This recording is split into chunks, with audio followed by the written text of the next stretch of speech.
In this chapter, we will study the Cold War era. The Cold War era is usually seen as the beginning of the contemporary era. The chapter shows how the dominance of the two superpowers, the United States of America and the Soviet Union, was central to the Cold War.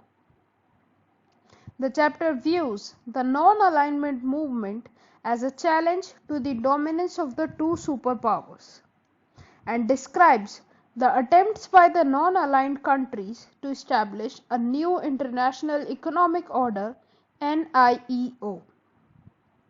It concludes with an assessment of India's role in NAM. Let's start this chapter with the first segment, that is Cuban Missile Crisis. You can understand this like a story. That is, in April 1961, the leaders of the USSR were worried that USA would invade communist-ruled Cuba and overthrow Fidel Castro, the president of the small island nation. Cuba was an ally of the Soviet Union. You can see in the map where Cuba is located. It is located somewhat here. Nikita Khrushchev, the leader of the Soviet Union, decided to convert Cuba into a Russian base. In 1962, he placed nuclear missiles in Cuba. The installation of these weapons put the US for the first time under fire from close range, which made the US very worried. 3 weeks after the Soviet Union had placed the nuclear weapons in Cuba, the Americans became aware of it. The US President John F. Kennedy ordered American warships to intercept any Soviet ships heading to Cuba as a way of warning the USSR of its seriousness. A clash seemed imminent as the Cuban Missile Crisis. The prospects of this clash made the whole world nervous. It would have been no ordinary war. Eventually, to the world's great relief, both sides decided to avoid war. The Soviet ships slowed down and turned back. The Cold War referred to the competition, the tensions, and a series of confrontations between the United States and Soviet Union. It never escalated into a hot war, that is, a full-scale war between these two powers. There were wars in various regions with the two powers and their allies involved in warfare in supporting regional allies. The Cold War was not simply a matter of rivalries, of military alliances, and of the balance of power. These were accompanied by a real ideological conflict as well, a difference over the best and the most appropriate way of organizing political, economic, and social life all over the world. As the US represented the ideology of liberal democracy and capitalism, the Eastern Alliance, on the other hand, headed by the Soviet Union, was committed to the ideology of socialism and communalism. We have already read about these ideologies in class 11th.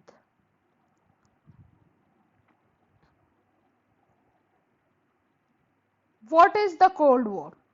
Now we are going to read what actually the Cold War was.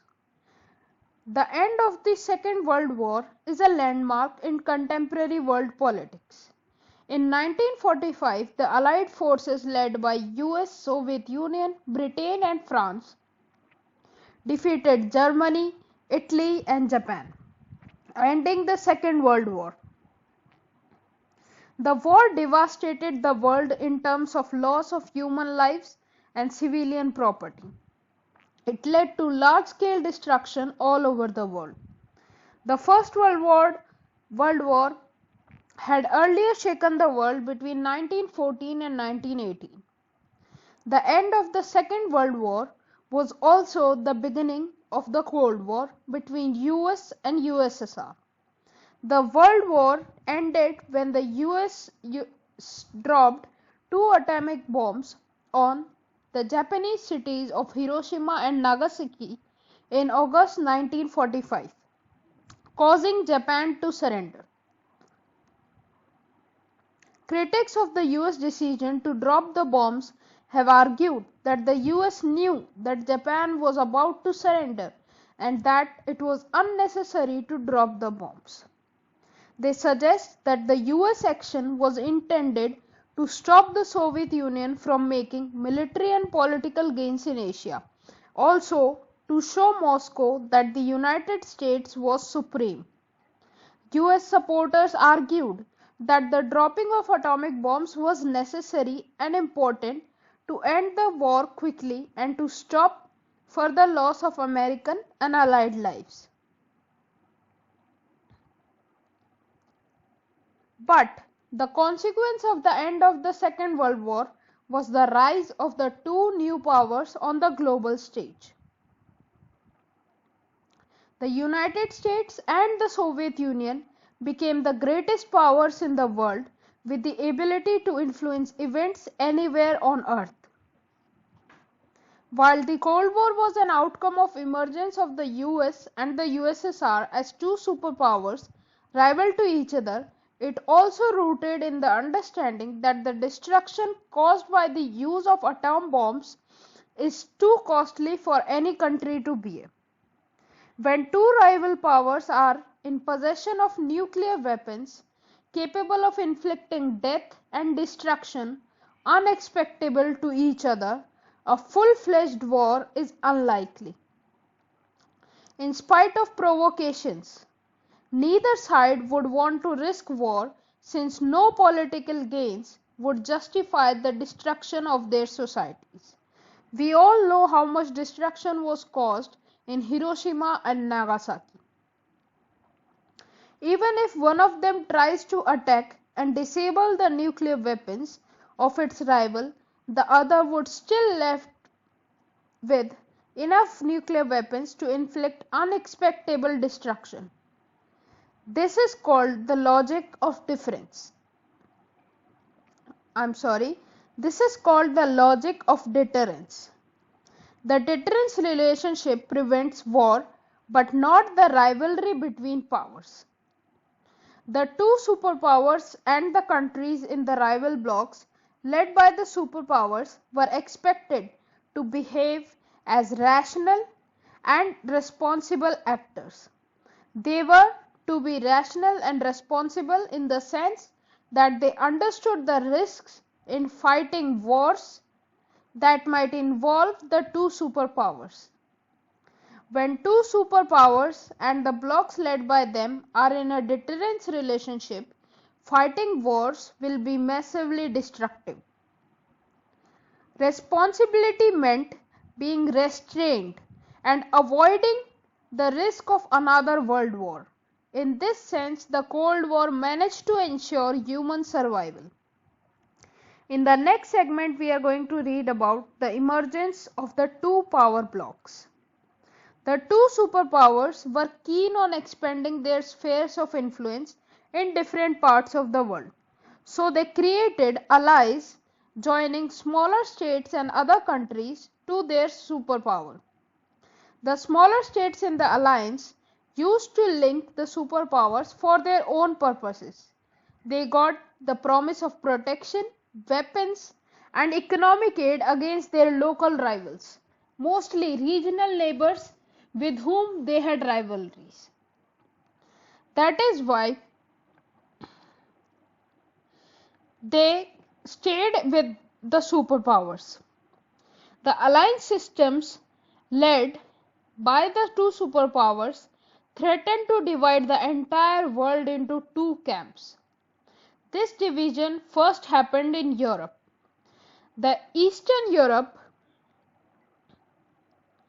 was led by the Soviet camp and the Western Europe was sided with the US. That is why these were also called the Western and the Eastern alliances. You can clearly see in this map that the whole of the Europe is divided into two parts. That is, the yellow demarcated countries are under the US bloc and the red demarcated countries are under the USSR camp. We'll further see about the whole world map. Here, the first world countries are regarded as the countries which are allies with the US. The second world countries are called the allies of USSR. And the third world here means the countries which are associated with non-alignment movement. The Western Alliance was formalized into an organization, the North Atlantic Treaty Organization, which came into existence in April 1949. This can't be learnt very easily. The ocean here is called the North Atlantic Ocean, and the organization which led these countries, these 12 countries, which were Britain, West Germany, France, Spain, Portugal, Italy, Turkey, Greece, Denmark and Norway, and also Netherlands and Belgium. These all were under the North Atlantic Treaty Organization. It was an association of 12 states which declared that armed attack on any of them in Europe or North America would be regarded as an attack on all of them. Each of these states would be obligated to help each other. The Eastern Alliance, known as the Warsaw Pact, was led by the Soviet Union. It was created in 1955. Both these questions are very important as regarded for your MCQ based questions. International alliances during the Cold War era were determined by the requirements of the superpowers and the calculations of the smaller states. The United States made two more organizations, Southeast Asian Treaty Organization to cover the East and Southeast Asia, and the Central Treaty Organization to cover the West Asia.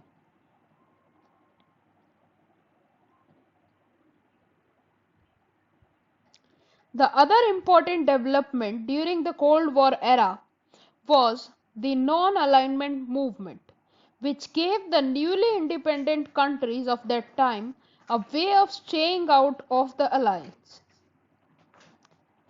The smaller states were helpful for the superpowers in gaining access to vital resources such as oil and minerals, territory from where the superpowers could launch their weapons and troops, locations from where they could spy on each other, and economic support in that many small allies together could help pay for military expenses.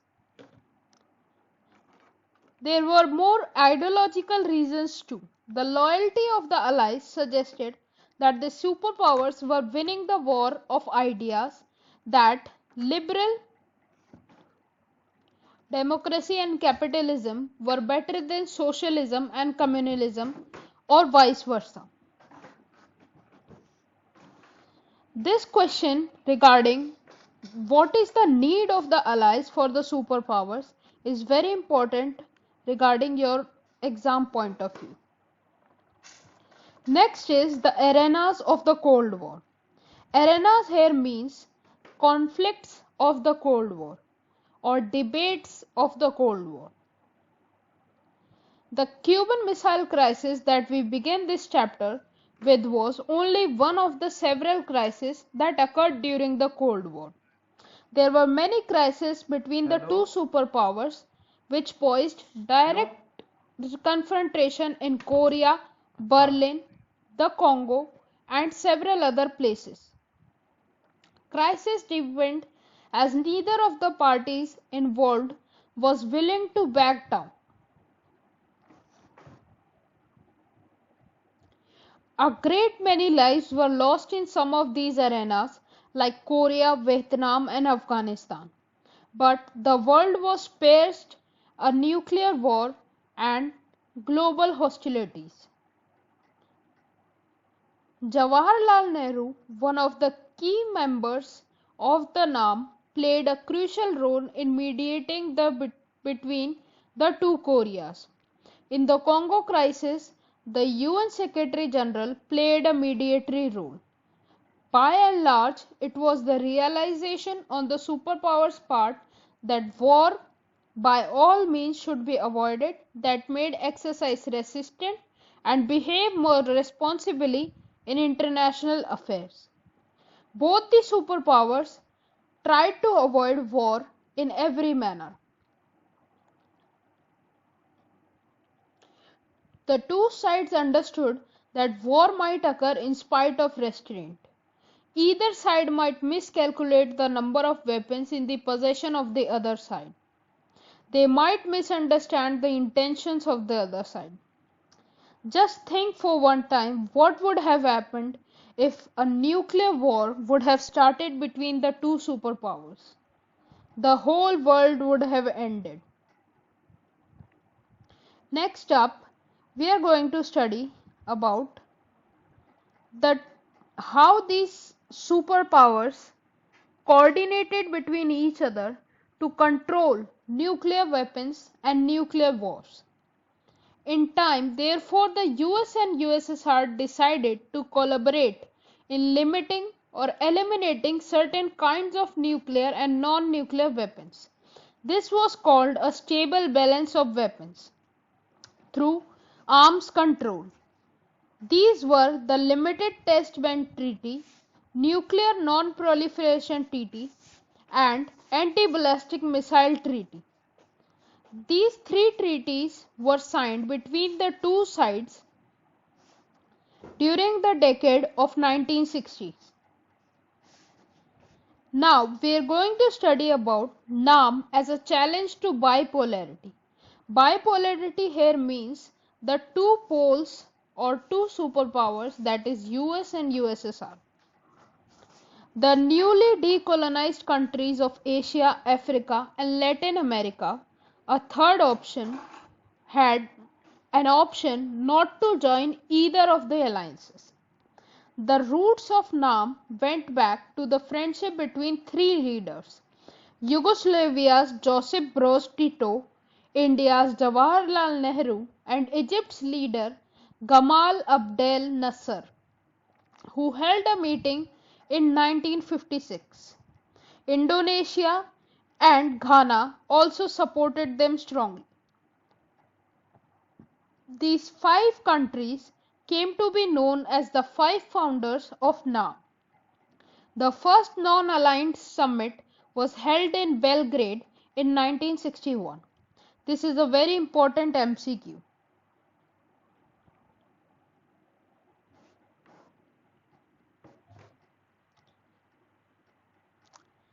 NAM was a culmination of at least three factors. These factors were cooperation among these five countries, growing Cold War tensions and its winding arenas, and the dramatic entry of many newly decolonized African countries into the international arena.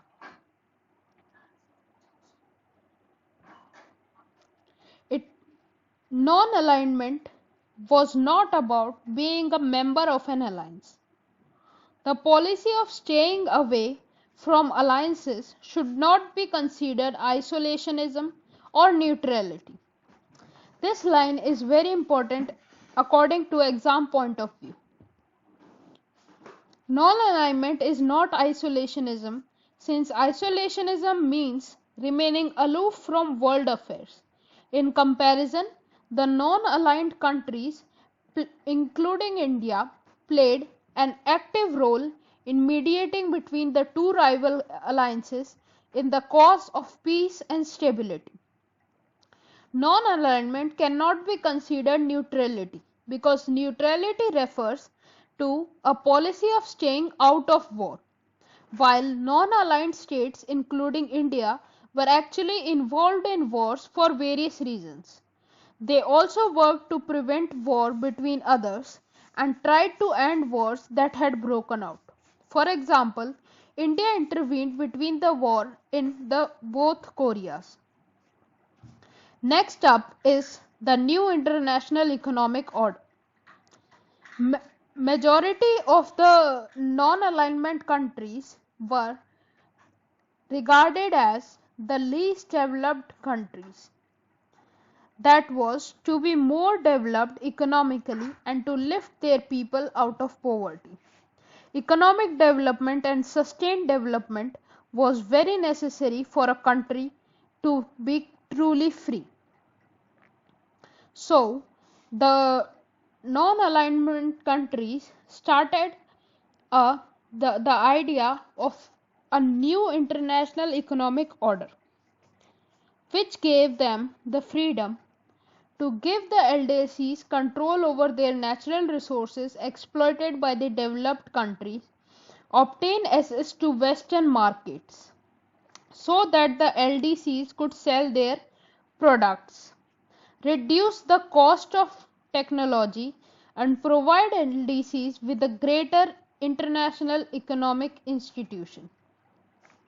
Gradually, the nature of non-alignment changed to give greater importance to economic issues. As a result, NAM became an economic pressure group.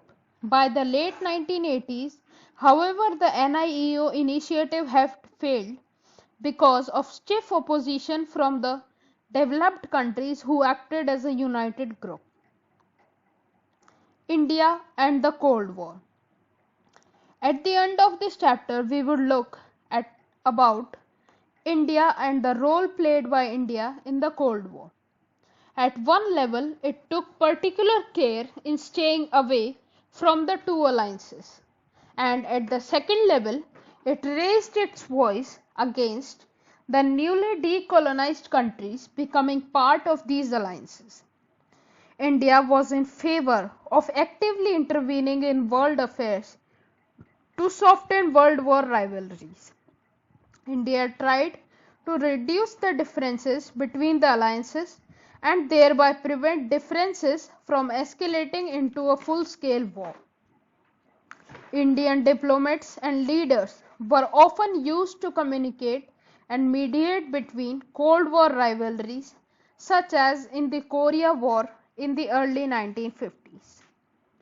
Nehru reposed great faith in a genuine commonwealth of free and cooperating nations that would play a positive role in softening, if not ending, the Cold War.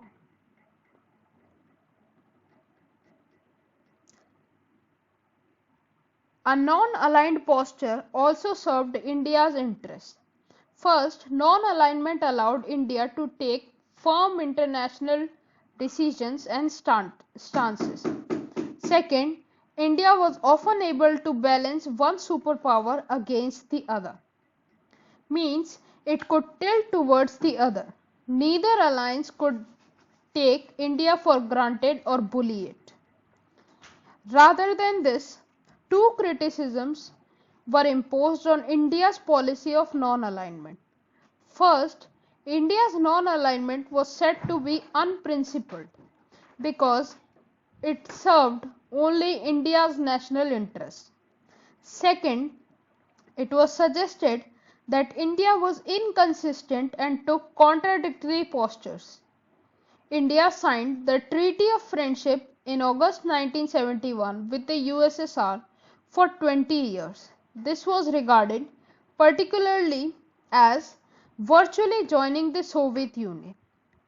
The Indian government's view was that India needed diplomatic and possibly military support during the Bangladesh crisis, and that in any case, the treaty did not stop India from having good relations with other countries, including the US. Here we conclude the chapter with telling that NAM was meant that the poor and often very small countries of the world need not become followers of any of the big powers, that they could pursue an independent foreign policy. It was also based on a resolve to democratize the international system by thinking about an alternative world order to redress existing inequities. Here in the last, two arms control treaties are very important according to your exam. These are the Limited Test Ban Treaty (LTBT) and the Nuclear Non-Proliferation Treaty (NPT).